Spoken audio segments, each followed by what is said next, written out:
মন্ত্রী মহোদয়, মাননীয় সচিব মহোদয় এবং সম্মানিত উপস্থিতি, আমি আরেকবার মনে করিয়ে দিতে চাই, আমি মারুফের কথা বলেছিলাম একটু আগে, মাত্র 10ম শ্রেণীর একটি ছাত্র, সে আজকে পলিটেকনিকের টিচার হিসেবে আত্মপ্রকাশ করেছে। জার্মান পলিটেকনিক থেকে তাকে বাড়ি এবং গাড়ি প্রদান করা হয়েছে। যে ছেলেটি 7 বছর বয়সে মা মারা গিয়েছিল, সেই ছেলেটি আজকে বাংলাদেশের অনেক বড়।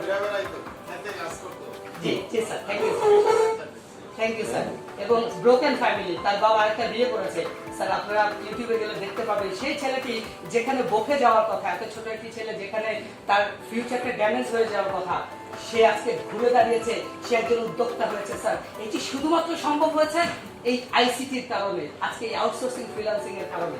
কারণ সে যদি অন্য কোনো ব্যবসা করতে চাইতো, তার একটা বিশাল পুঁজির দরকার ছিল। এটি আমাদের দেশের একজন এত ছোট একজন বাচ্চার জন্য এটা অলমোস্ট ইম্পসিবল।